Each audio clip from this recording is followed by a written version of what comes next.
TJ. Do you know who What's TJ happening? is?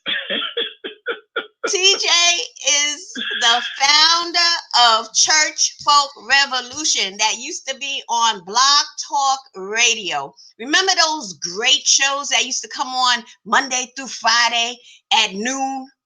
Remember, you would schedule your lunch break at noon so you could just sit there and enjoy it. And your lunch hour was only an hour, right? But you get back on your job and you still listening, sneaking and listening. TJ, how are you?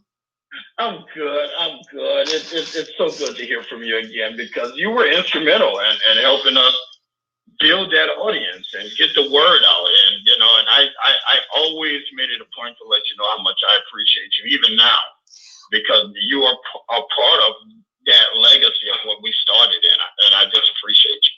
Oh, God bless you, TJ. Thank you for such kind words. But none of it would have happened if something shook you one day and then we all of a sudden we all ended up shaking up the church and then we left. Yeah. But we'll get to the Yeah. left part. But what happened? Walk us through. How did you start Church Folk Revolution? Well, it started by accident. To be honest with you, I was actually, I'm in my day job. I'm in PR, and so I was doing an interview on another show. Mm-hmm. And Dr. Neil can tell you about this. I was doing an interview on another show, Mm-hmm. and the guy, as we're doing the interview about brand protection and henceforth, a story is breaking on CNN. And that story was the Eddie Long story about the guys and, henceforth, everything that went along with Eddie Long. Well, that was breaking on CNN.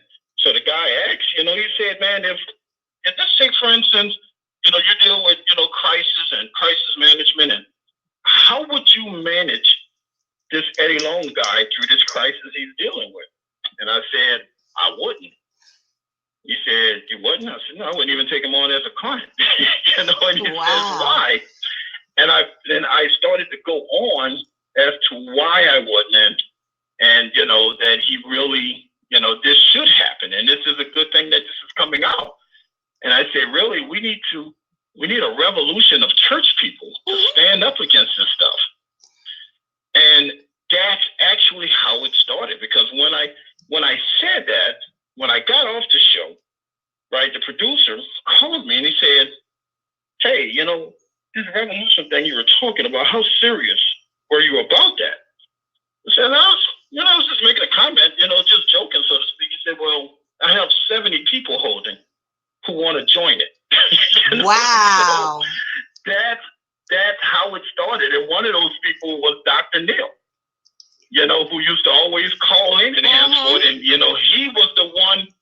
he was one of the callers who said, we need to march and we need to do something. We need to throw these preachers out of these churches. And that became the platform. That became sort of like the mission. And that's how it happened. Isn't that amazing? Because it just became so powerful. Yeah. And even today, although it's been off the air for a few years now, I'm sure those shows get plenty of hits every day, even now. I still get churches that reach out to me, to this day, and say, hey, we need help. We need help with this preacher. This guy is doing X, Y, Z. And I tell him, I say, hey, I'm not doing it anymore. The term I use is retire. And they're always like, what? You retired. I say, yeah, I'm not doing it anymore, but till, this very day, as recently as last week, someone reached out to me for help with a pastor. And it's just amazing to me. Wow. Do you believe that God called you to the work of Church Folk Revolution?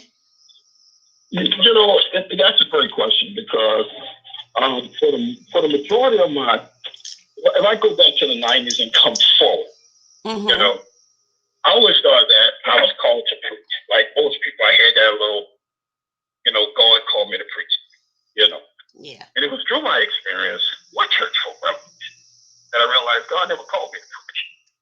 That wasn't my assignment. You know, my assignment was to help and serve. And once I realized that hey, this is what I'm supposed to do right here. This is it right here. Mm-hmm. You know, I stayed in that lane. You know, and a lot of these churches, case in example, like when we would go in and help a church, we wouldn't just go in and help them with that pastor. You know, I would take money out of my own pocket and pay the bills. Mm-hmm. You know, help get the lights back on. You know, one church we paid for, me and Kevin paid for the water and you know, enough to keep them going. You know, and this was money we wasn't even a registered 501c3. Right. We were just taking money out of our pocket and helping people. And that's where that was my call. That's it. Because once the preacher was gone, sometimes these same congregations would turn to me and say, well, we need a pastor. And I'm like, you know, that's not what I'm called to do. Wow, now, if I wanted to preach, if I wanted a church, you know, every one of those videos you see out there floating around with us, you know, in churches taking on these pimps, every one of those churches turn to me and say, hey, you know, would you like to stay and help us? But that's not my call. Right. My call was to get rid of him. And once he's gone, to turn this back over to you and these members for you to, you know, for you to run this how God, whatever vision or mission God gave you. But if, you know, I never hung around, because if I'd have stayed around, then I would have got the glory for it and not God, you know? Wow. And that's why I always vanished after, you know, the guy was gone. Wow. So what brought about you ceasing your operation and your calling? You know, great question. You know, I was ripping and running, you know, taking care, you know, helping these congregations, helping these churches, and, you know, my personal life fell apart, you know, and that's the weight of it.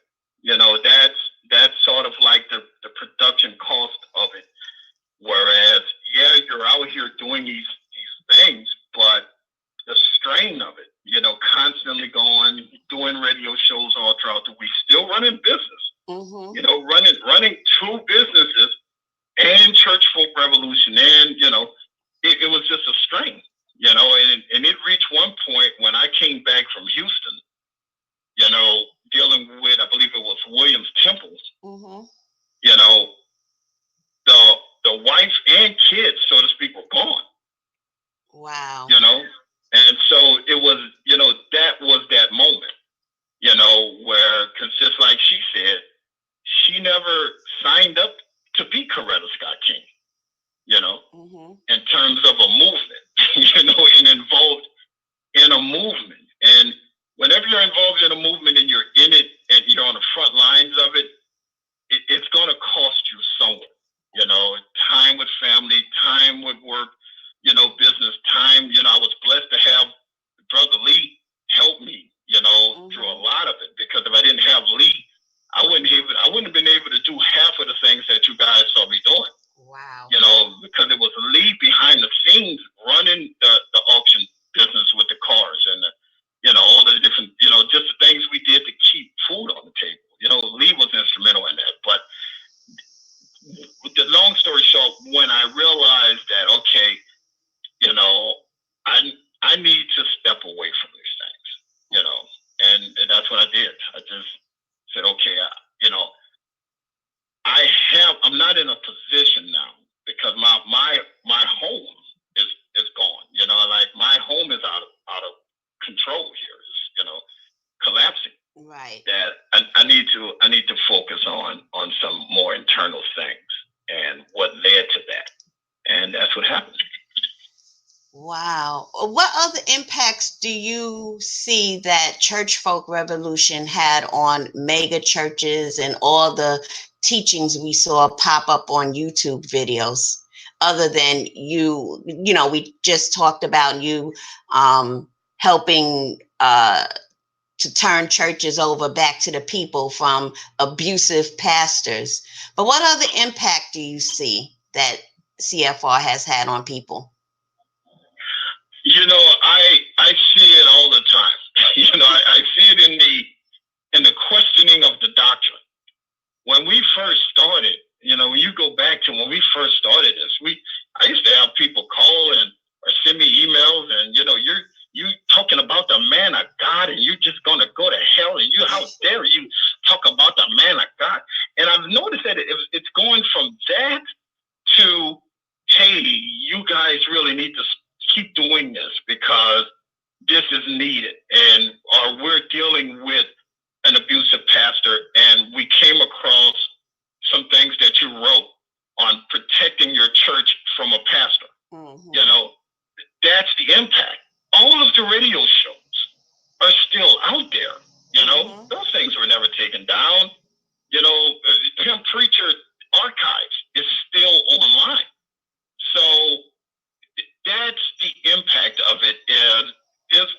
It was this dissenting voice for name it and claim it. It was this dissenting voice for this, prosperity and this voodoo Christianity where, you got to do this or this going to happen to you. Or, if you don't bless the man of God with X, Y, Z, you're not going to be blessed. There was another voice that stood firmly and unapologetically and said, the Bible did not, instruct us to take care of these men like this. Mm-hmm. And if a man doesn't work, you shall not eat. And I never considered preaching, that type of labor. I've always considered preaching a call on your life. This is what your call is, but you should still, your personal finance should be separate from church donations. Your living should not come out of church donation. And whenever CFR begin to challenge this age-old concept that all of these impoverished members are to keep this pastor in this lavish lifestyle, that's the impact of it. That's, to challenge that and say, this is wrong. And to even look at a congregation with 10,000 members and say, why do you have 10,000 members? No one was questioning these things. Mm-hmm. Why are you hoarding all of these people? Why are these people out doing something for God instead of being here as coins for you? Mm. That is the impact of it, and that's something that I'm proud of even to this day. Wow. That is just phenomenal. Phenomenal. I think another thing about CFR was, you articulated, all of us articulated and expressed the thoughts of people who sat in the pews and had the same thoughts, yet had other intrusive thoughts, what they were trained to think, touch not the anointed, you can't question God and all those things. But they thought the same things that we spoke about. And I believe it was freeing for them to hear their thoughts come out of the mouth of somebody else, because that made them feel like, you know what? I'm not disobedient. I'm not crazy. You're not crazy. Yeah. I was really blessed with some amazing people, in the earlier days, to have Marla and to have Marcel with you every day, and Elgin and the twins, and, Sister Liberty, mm-hmm. to have these people, mm-hmm. around me every day. And I've already talked about Leah and Marjorie. There's so many of them that were so, these people individually, mm-hmm. their stories, their individual stories and pain and hurt and things that they experienced with church, mm-hmm. Kevin's stuff became legendary. He was so legendary that we could just say the name of his church. When a stranger meets God, people knew. These things became real to people that didn't even know them, but all of us had a story. My story of being this assistant, pastor, and being this armor bearer dude and standing out in the sun, keeping the AC on for a pastor. All of us had these stories. And when it all came together, it connected with people who were hurting, because that's how they found us. Mm-hmm. The interesting thing about CFR is that people did not find us until they sat down and started questioning what they were being taught. Mm-hmm. And then they would come across our information because it was so big and bold out there. And, that's why I wanted to keep it something that was welcoming for, people from different denominations. I wanted, because we were bringing in people who were hurt from different areas. Mm-hmm. Wow. Another question I have for you is, do you think that there is a need for another revolution today? Yeah, I saw a video Neil sent me of some people doing a protest in a church in Detroit. And it was a big old ruckus. This was like last year, before last, with someone challenging this ministry in Detroit with the amount of money that they were collecting and all of this poverty in the neighborhood. And I think it is happening to a degree. There are people that are waking up and organizing. We were probably, all praise to God, we were probably a little bit more organized because of we were all friends and family, mm-hmm. And, people like you who would just call the show, even on slow days, when, and help keep the conversation going. It was that team effort. And I encourage people to do what we did. I encourage that, because just like my brother told me the other day, he said, man, these preachers they done got worse since you left. And I said, I'm seeing, I'm hearing some things that are just terrifying. And so I do challenge people to get involved, protect these elderly people in these ministries. Mm-hmm. Young as well, but it's a lot of these real hardcore preachers are preying on elderly members. These are people that are up in life and they're on limited income. These are the ones that they're really guilting out of tithes, mm-hmm. And that's why there's still a need for it. That's why, everyone should be on watch and feel empowered. And most importantly, feel empowered to confront these people, mm-hmm. and say, this is wrong, and say it boldly, just as we said it, this is wrong. So I guess you just have passed the torch to a new generation of what I call YouTubers and perhaps even blog talk radio hosts, because we were the generation who kicked off the revolution, and we mm-hmm. shook up the church, and then we left. And we left at a time where I saw the impact of preachers like Creflo Dollar and Eddie Long and all the rest of that ilk. They stopped putting their sermons on YouTube because they got tired of the backlash from every false teachings they were presenting. And so we don't see that anymore. And I was thinking to myself the other day, I'm like, we don't see this anymore.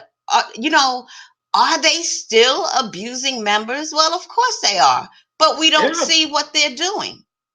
And we are a voice that is now quiet. We're just quiet. But I believe that there's a move that's bubbling up in the spirits of a lot of people. Myself, I have to speak for in particular.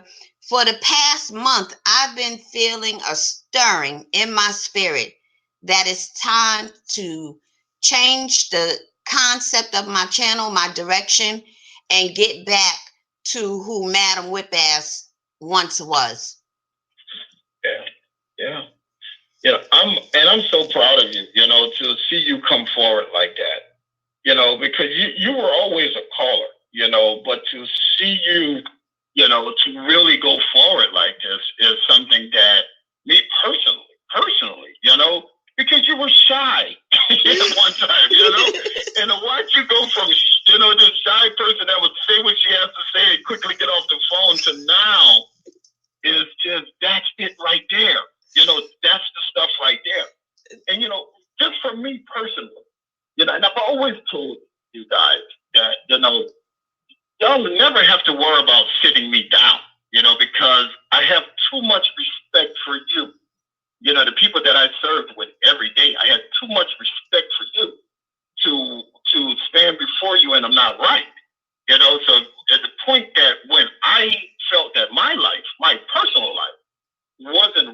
I removed myself. I disqualified myself and said, okay, TJ, you are no longer qualified spiritually to lead anybody. You need to go sit down, And one of the hardest things for people who are in any kind of position, going before people, it don't even have to be big leaders, but the word no is, that they don't like to hear the word no. That's why so many preachers are out of control, because no one tells them no, Right. And one of the things I had to learn is to tell myself no. You need to sit down. You're not, you don't have a marriage anymore. You need to sit down. I had to disqualify myself. It hurt because I love doing it. I love being out there. But at the point that I knew my personal life was out of control, right? And to the point that, I'm not even with wife and kids anymore, then I set myself down. And that is something that many of these preachers are not going to do, because their finances is connected to that pulpit. Right.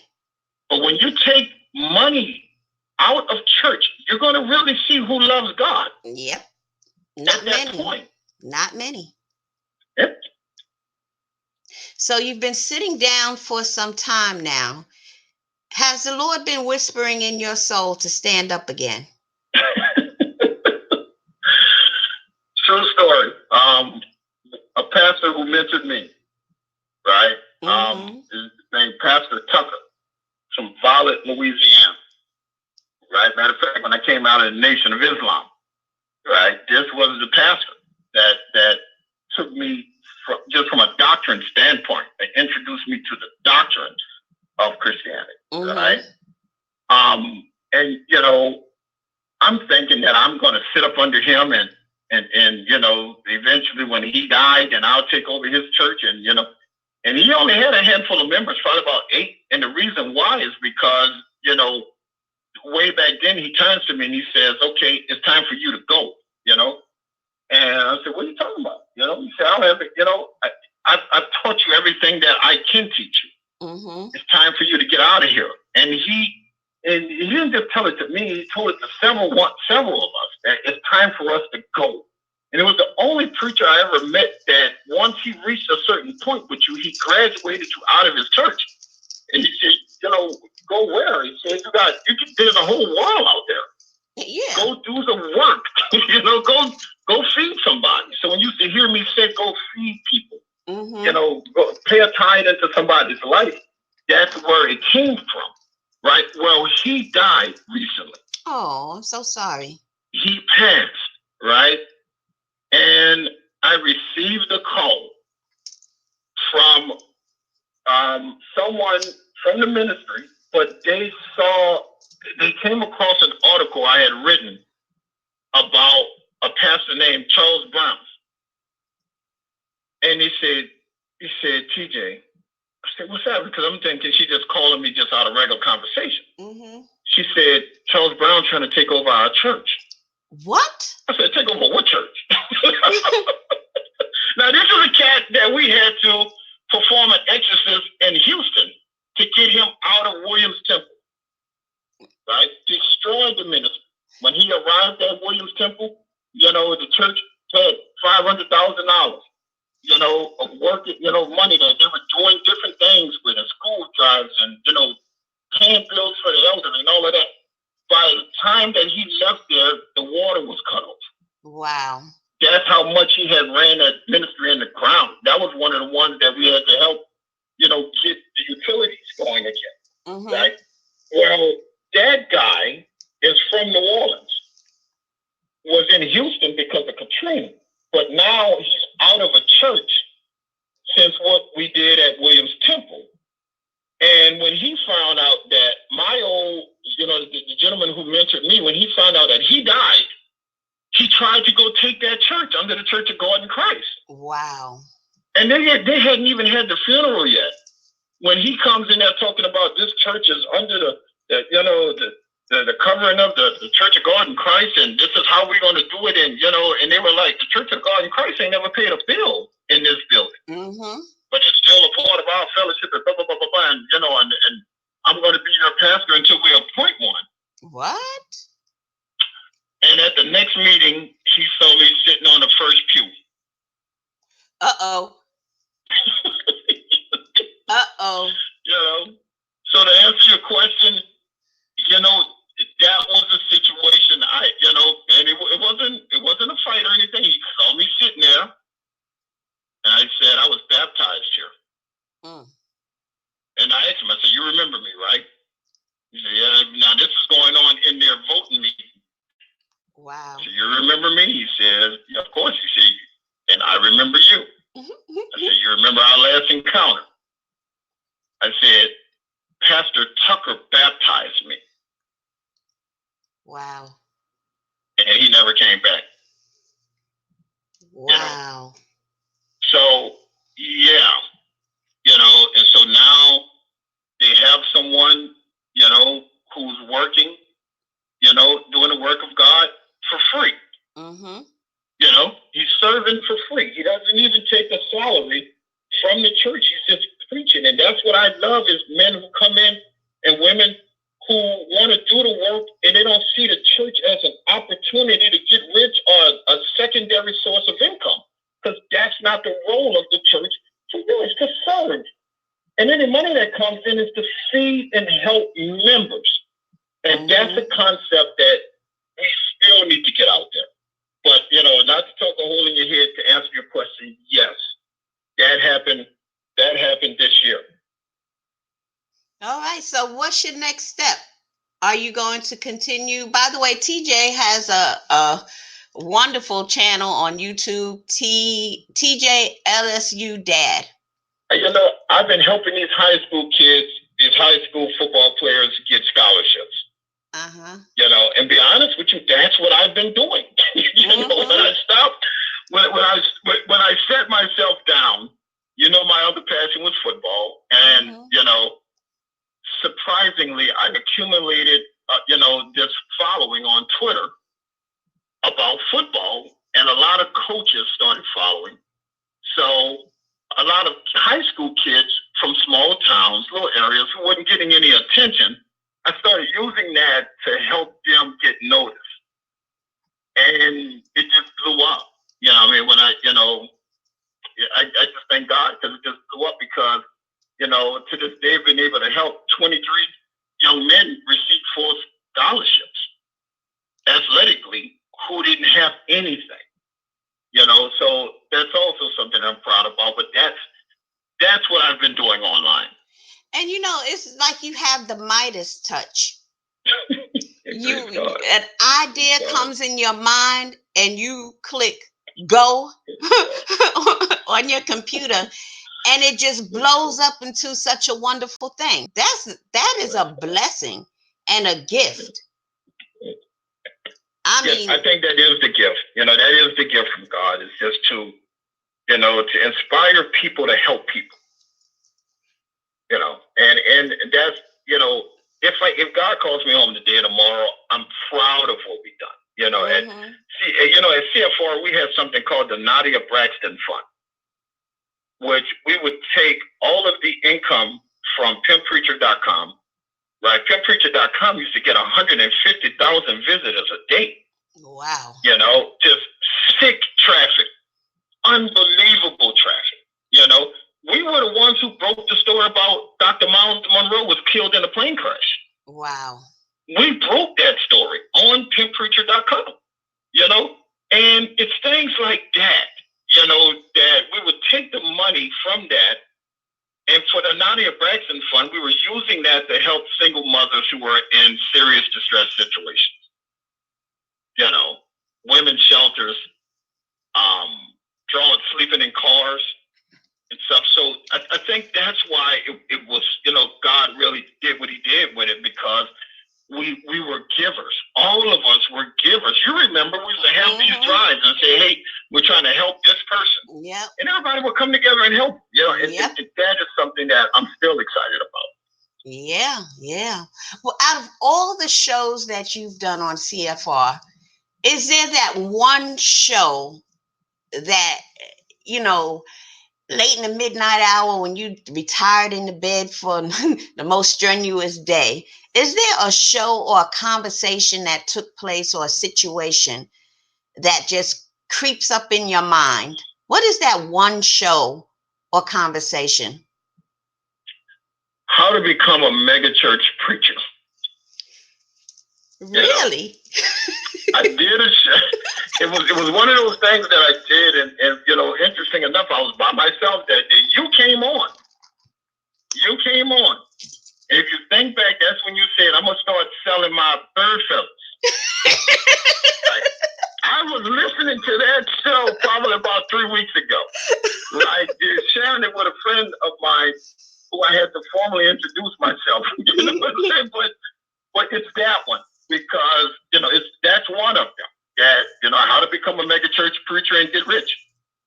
And you were on that show. And if you Google that, you probably would see. If you Google that, what 10 preacher, probably what would come up at the top of your results. That's the one right there that it was the laughter, it was the joy of doing it, but it was the information. It was showing people how these things are walked step by step from a house church to a mega church. How do they do that? How does that happen? Because a lot of times the members don't know.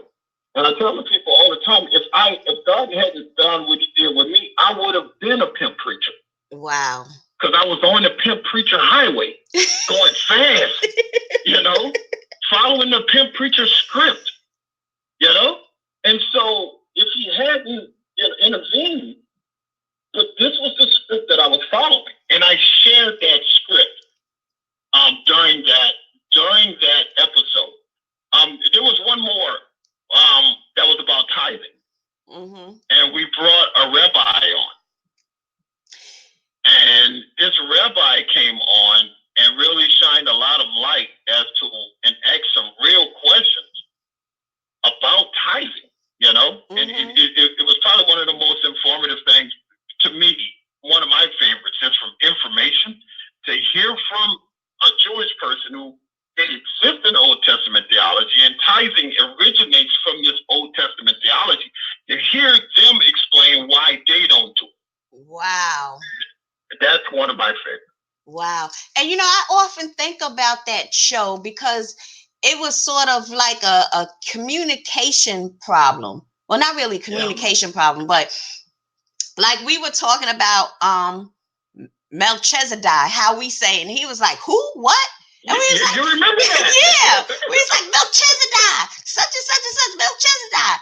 And it took a few minutes for him to make the connection. And he was like, you mean Melchizedek? However he would pronounce it. and to realize that their Old Testament is different from ours. Yeah. I said, well, how could that be when, it's supposed to be the first 5 books of the Bible? Why do you have something different than what we have? All that was like that commercial where the top of the people's head just blow off and the purple stuff come out. It was that moment for us, like, whoa, And that's the work that we were doing, really bringing information that people can use and really enhance their Christian walk independently, because we really challenge people to read things for yourself. And don't just let pastor scripture whip you. Read the whole chapter. Mm-hmm. Get the context of where this is coming from. And, so you get these preachers getting up there and you just turn to this chapter, turn to this verse, turn to this verse. Have them, challenge people to really pull these things under context so you'll know if someone is using scriptures to separate you from your purse or your wallet. Mm-hmm. And that's why those shows are so important, and that's why I wanted them to stay up. Wow.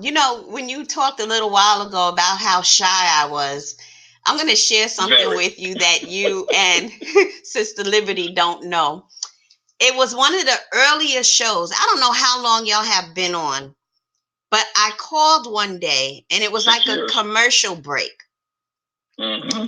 And so y'all had me on hold and I told you my name was Lisa. Mm-hmm. And then when you brought me on, I just couldn't say anything. I hung up. I remember, and, you know, and we had these famous callers. You know, we had these people who people loved when they came on. And Madam Whipaz from Bedside Baptist was the one, you know, and Bishop Maybach, and, you know, these callers and elders from Dallas, from Fort Worth, that were called. And, you know, so our job, I just had to get it started. Mm-hmm. And the song lines will light up because, you know, then we just got out of the way because Brother Leonard would come through and, you know, all of these different people that made it, you know, I used to call them the orthodoxy, you know, who came through like Elgin, you know, who really, who kept things in perspective and those who were really the theologians amongst us. Because we had different groups, Mm-hmm. you know, like some of them, like the twins and you know, and Elgin and these guys, you know, I used to call them the theologians because that was their role for us. Yeah.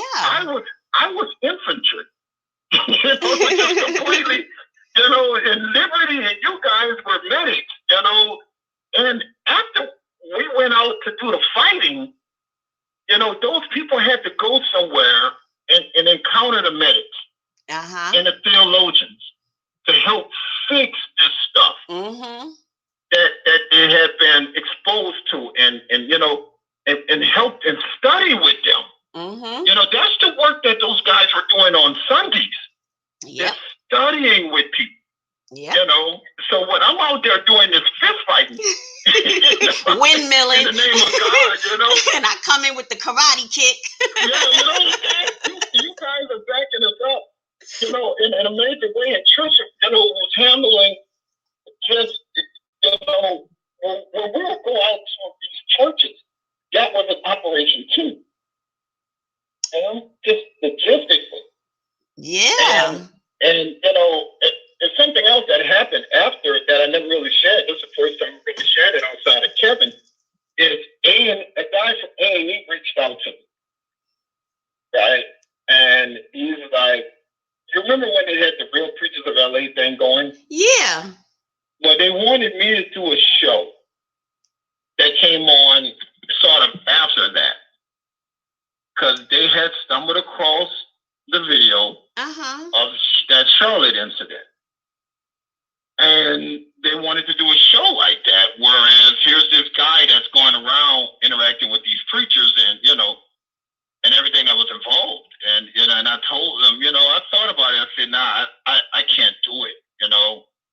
And, you know, this guy was still calling me as, you know, trying to get in touch with me. We spoke 3 months ago with them still interested in doing it.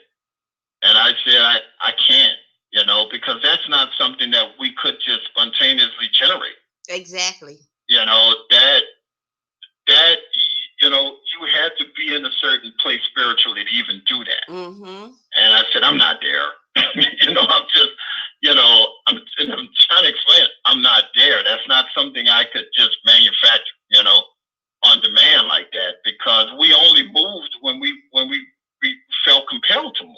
You know, and so, but that is, you know, that's how popular it became, you know, and that's how the producers of that thing, Black Church Inc., that's how they found me as well. Just from, you know, when they actually found me, I was doing the little homeless thing that we do, and that's how I ended up in that documentary with them. So for people who are not familiar with it, you can also go see, it's on YouTube. It's called Black Church INC. Okay. And, you know, I'm also in that as well. Wow. That is amazing. Yep. And you turned it down because you're just not there spiritually. Not there. I'm not there. Before I used to go do these things, people like Marcellus and Hans Ford, you know, these people will call and we will pray. Mm-hmm. And see, when people see the videos, they just think it was just me going into church, Mm-hmm. so much more. It was so much more, the behind the scenes work and verifying that this is what it is, and, just being in the right place, spiritually, do that. And that's why, I told them no. They even produced a sizzle for it, like sort of like a trailer, and sent that to me. Wow. I said, I can't do that. I can't do it. No. Well, you know what? I can't really put a name on exactly what's going on with me, but the stirring in my spirit is that I'm supposed to start a fast on YouTube. Mm-hmm. Whether it's from midnight to 3 p.m., I don't know the time yet. And it'll probably be for about a week or so, and just reading the word and not expecting a large number of people. It's only going to be a select subscribers, whoever God is going to send. And so it's something that's supposed to kick off something else. What it is, I don't know. I just know I need to start moving on it before I get in trouble. And I encourage you to do these things. That's what it was about. It was about people feeling empowered to get involved. And I keep saying it, but to see you doing these things it just warms my heart, because I was an advocate for women in ministry. Mm-hmm. We set out. We had just as many women on the radio as we had men. Mm-hmm. And we were encouraged. Remember, we had all those different segments and shows, and yes, we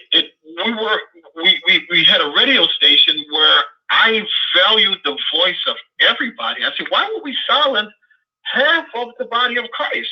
Mm-hmm. We have all of these brilliant women who can contribute and help us fix these things. Courageous women like yourself. And I'm still an advocate, for women going forward in ministry and doing what God has called you to do. After Christ rose from the dead, the first person he encountered was a woman. Yes, he did. Hello? Yeah. I know my Bible comes from the dollar store, but in my Bible, the first person he encountered. And he told her, go tell them. So I don't want any woman to ever feel like they can't be used or God can't do anything with them, because this thing started with a woman. He said, go tell them I've risen. That sounds like a calling.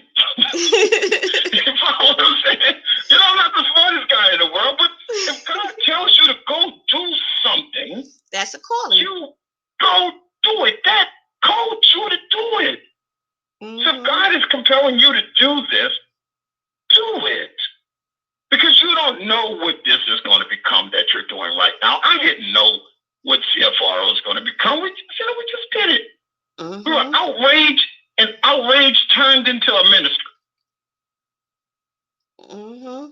Don't you? And I have to say, it started because of Bishop Eddie Long. And when he passed, I was expecting to hear your voice, your thoughts, and heard nothing. I saw you on Facebook. Somebody said Eddie Long. Wait, Eddie passed away. You said Eddie who? That's all I ever heard you on. See that you said it about it. Eddie who? What you mean Eddie who? Yeah. What are your thoughts on that whole situation with the video he came out with that summer before he passed? He's in the weight room and he's holding on to weights, or the weights were holding on to him. That's what it looked like to me. What are your thoughts on all of that and him and his passing? Eddie Long was one of those guys that, in the end, I really felt sorry for. Not because he was losing all of this stuff and henceforth, because the church was bouncing back. If you remember, he still had people in that church. That church never went to zero. No. Ever. And he was slowly coming back. But what I felt sorry for is because I had already set myself down at that point. And the fact that he loved those things more than he loved God. And that's sort of why I felt sorry for him, And I didn't feel there was no need to even acknowledge him in a sense. He was dead. He was no longer a threat. And that's how I looked at him. As long as he was living and carrying on in the name of God, he was a threat to the body of Christ. And, vengeance is the Lord. And whatever God decides to do with any of us, hey, he can do with us as he sees fit. Right? But, to see that come to an end like that was shocking. Yeah. I didn't think that it would come to an end like that. That's swiftly. And, every man debt diminishes my own, for I'm a member of mankind. So I don't celebrate anybody's debt. I just looked at it as he's no longer a threat. The same way I looked at Jim Jones, the same way we looked at Father Divine, and all of these other very dangerous characters that we have had that come through the body of Christ. And I wrote an article that was quite controversial at Pimp Preacher. It was called The Founding Fathers of Black Cults, in which I identified how we arrived here as a African American, in terms of African American spirituality, and what happened from Reconstruction of slavery. What happened from the Reconstruction period? We know what happened during slavery. We know slave master appointed the preacher, and the preacher's job was to help, to pound these certain scriptures into the slave's mind. Everybody knows those. And they got submission through the church. But I was really, I went on the study of from Reconstruction to all the way up to today. How did we get here? Well, how did we evolve this way? And that's what I put into that article. Well, according to Booker T. Washington, Up from Slavery, and you probably read that book, but he said immediately after slavery was over, all of a sudden everybody got the call. All the black male slaves got the call to preach. I thought that was interesting. It's something that, and everyone who's listening to this show, I really challenge you guys to examine church from a historical perspective as it relates to African Americans. And you will find that just in the same with the Sweet Daddy Grace group, right? The ones that they call Sweet Daddy, the House of Prayer people, right? This is still a very active cult right now. This is still very active. That it has its roots all the way at the turn of the 20th century. Wow. These are things that go back to the 1920s, and Father Divine, 1920s, and these holiness movements, the Pentecostal movements. You have to study these organizations historically to get a better understanding of what's going on in these churches today, because the roots of it, when you begin to touch Bishop Charles Mason, and William Seymour. And you begin to examine a lot of how these doctrines arrive. These are very sensitive things. Mm-hmm. But it also explains, the power that we yielded over to these people created a room for sexual abuse and molestation that started in the Church of God in Christ and continued all the way to this day. Yep. And swept up under the rug. And it's from how molestation was handled in church, people began to handle molestation the exact same way at home. Yep. Not talking about it, sweeping it. I'm in your area now. This is your area of expertise. Sweeping abuse under the rug and hands forward and not believing the child, not believing the woman.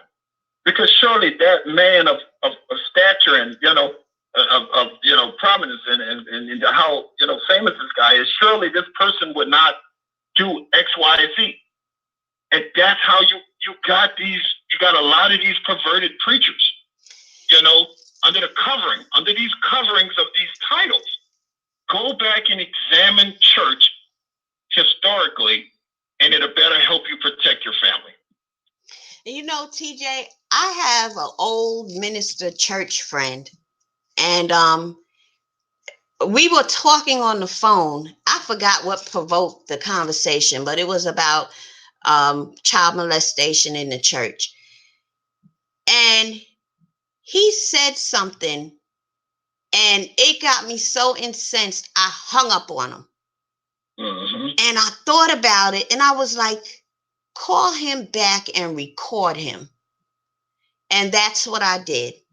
And this conversation that we're having, and it's still on this channel, he talks about, oh my goodness, if he saw or if he knew that a child was being molested by the pastor, he wouldn't call the cops. He wouldn't go and tell the parents. He might have a conversation with the pastor about it. So then I said, well, what if it was your son that the pastor was molesting? Oh, you should have heard him blow up. Then he would do something about it. So as long as it's not your child, we're going to keep it hush hush. Yes. I couldn't believe what I was hearing. And I captured that, and I just stopped talking to him. We can't be friends no more, because that is disgusting. Can you remember we used to have molestation and prevention month every October? Yep. And for a whole month, remember I used to gross you out with all of those arrest articles of preachers that were arrested for molestation. And you was like, TJ, how many more we got to go? I said, I got about 20 more.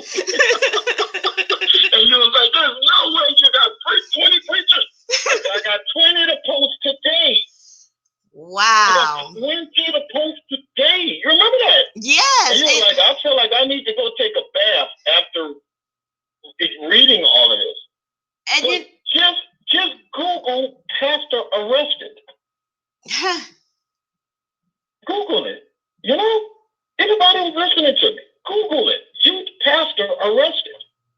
Google that as a keyword. And you will see one of the problems.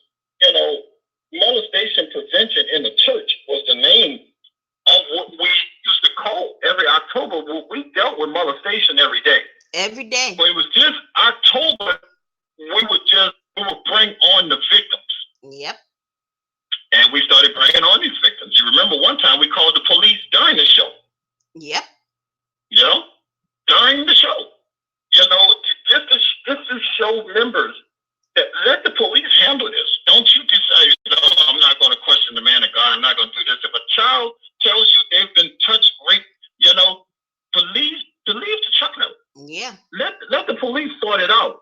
And something else I want to say about that real quick. It was during that month also that I became confronted with another issue, right? With one of the guys who called, said, well, TJ, I know y'all stance on homosexuality and henceforth. So yeah, I said, brother, we still love you though. He says, well, a pastor may meet a woman in a relationship from 16 years old to 21 years old. I was the pastor's mistress. He says, where do I go from there? Would you, knowing what you know right now, would you feel comfortable with me marrying your daughter? Wow.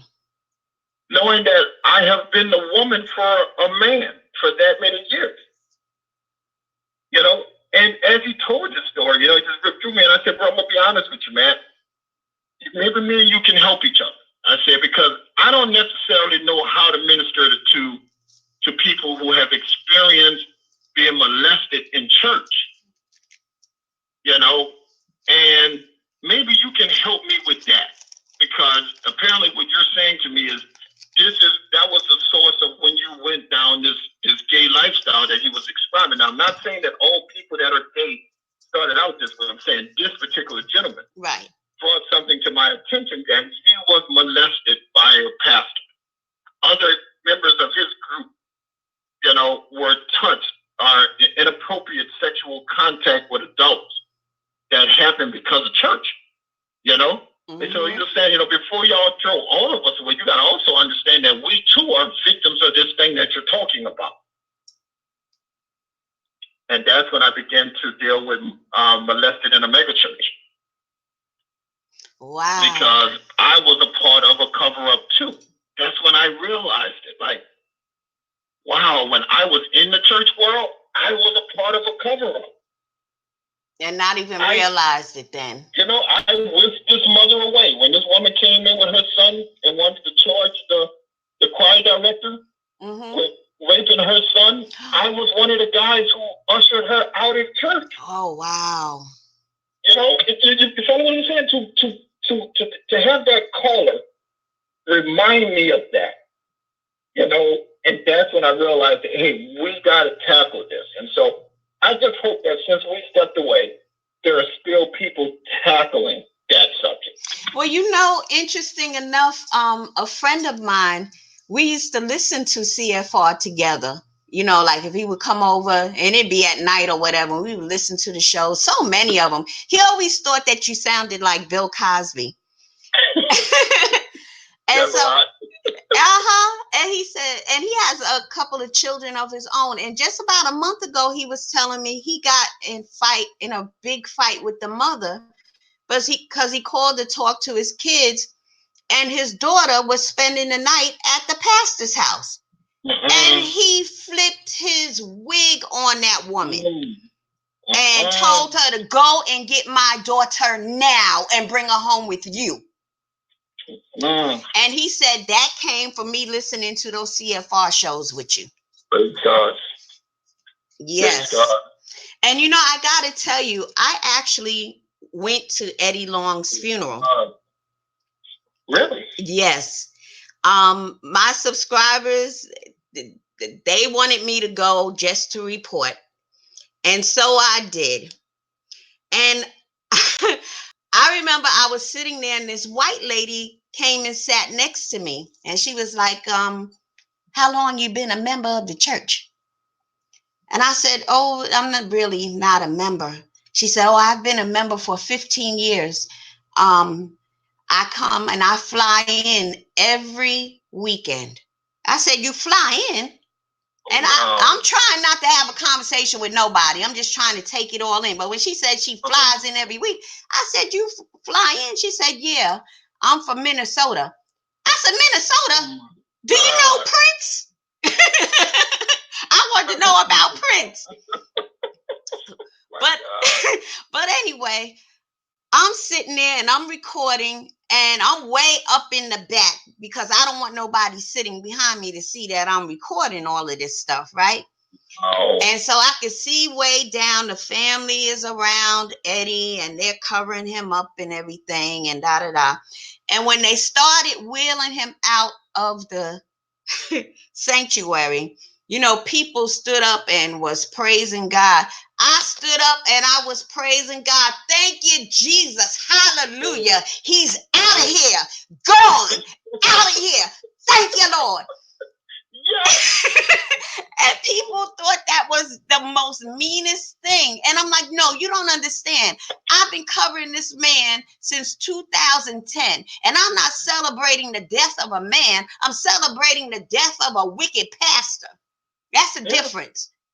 I know he's somebody's father. I know he's somebody's husband. That's not the man I'm celebrating being out of here. Mm-hmm. You know, the damage of this guy. Yes. You know, and I mentioned a while ago that when Miles Monroe was killed in a plane crash, the reason why, you know, we broke the story. Well, the reason why we were able to break that story because I was on the phone with one of Eddie Long's victims. Wow. And Philip Lee was one that, you know, we offered this young man that if he ever needed someone to talk to, he can call either one of us, you know, if he ever just, you know, was dealing with things. He just needed someone to reach out to. And we just became concerned about him from a suicide standpoint. So he called. And when he called, he was calling us to say he had another young man who was also groomed by a pastor. Right. And he had been, you know, telling them about what we were doing to try to help these young men who were being groomed into these sexual relationships. And so he put the young man on the phone and we started talking, you know, and letting him know, man, hey, brother, you know, we're here for you. You know, we understand where you're at, you know, and if you need someone to talk to, we hear it. That's when we heard the screaming. Wow. That's when we heard this, you know, and we just heard screaming. And the phone dropped. He picked the phone up and the guy said, you know, they were watching his plane do the little takeoff thing in the Bahamas. And he said, Dr. Miles Monroe plane just crashed. Wow. I said, what? You know, I'm a journalist, you know, so like, what? You know, what happened? Dr. Miles Monroe. Well, they were related. They were family, you know, they were related to the family. Wow. That's how the Eddie Long victim was in the airport, is that young man who he put on the phone was related to Monroe. Wow. And so we broke that story. We put that story up. That was also the same night we broke the young man that my daughter still taunts me with today, calling him my son. Right? I'm not gay no more. Oh, right. Andrew Caldwell. Right. Well, you know, we broke that too. You know, the preacher was responsible for that, you know? Wow. And once I realized what we were dealing with, Kevin, to tell you, I tried to stop it. But because of the Miles Monroe story, Miles Monroe went viral. Boom. ABC News, CBN, all of those people were checking in to confirm. Is this accurate? Is this confirmed? I said, yes, this confirmed. Right? At the same time, we have I'm Not Gay No More on Pimp Preacher. This is how Andrew Caldwell's story blew up. Wow. Right? We had people at the Holy Convocation that night covering the event just like you. Wow. Right? I believe it was Leonard. It was either Leonard or Marjorie. One of them were covering that event. And it was Marjorie. That's how Andrew Caldwell's story blew up. Because it was on Pimp Preacher. When people came to see Miles Monroe, they saw that too. Wow. But getting back to the Eddie Long part, you know, it was from the second young man, not the victim of Eddie Long, because he did share his story extensively, but it was the other young man who made us aware of how common this was in the Atlanta area. Wow. And that's something that blew my mind because, you know, it began to give me to look closely at New Orleans. You know, where else is this happening? Where you have these men in the name of a youth program, in the name of doing something for the young youth. You know, and he was saying this, you know, some of these mentoring programs were actually partnering some of these kids with pedophiles. Wow. And you know,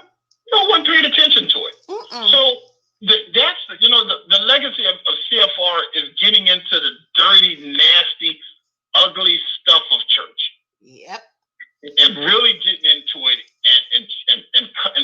and fighting. You know, fighting for the people that were in the pews. That nobody would touch such subjects. Nobody would touch those subjects. None. Nobody wanted to deal with that stuff. Nobody wanted to deal with molested gay men. We dealt with it. No one wanted to deal with exploited, women. We did. We took these topics head on. And that's something, I'm honored that you would even ask me to come on today because I'm very proud of it. Yeah, I mean, CFR will always hold a special place in my heart. I often talk about it in my videos.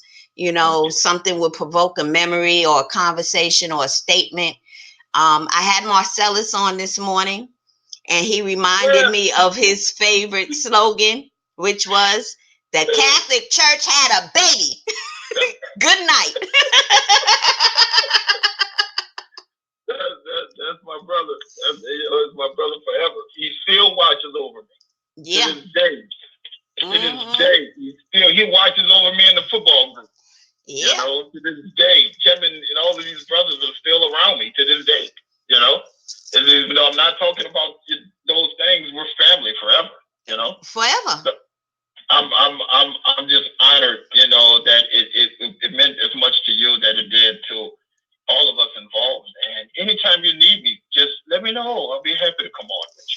Oh, that would be wonderful. I think it's time for us to get. I owe you so much. I do. I owe you. So anytime you want, just let me know, sweetie, and I'll try what I'm doing. And I'll for you.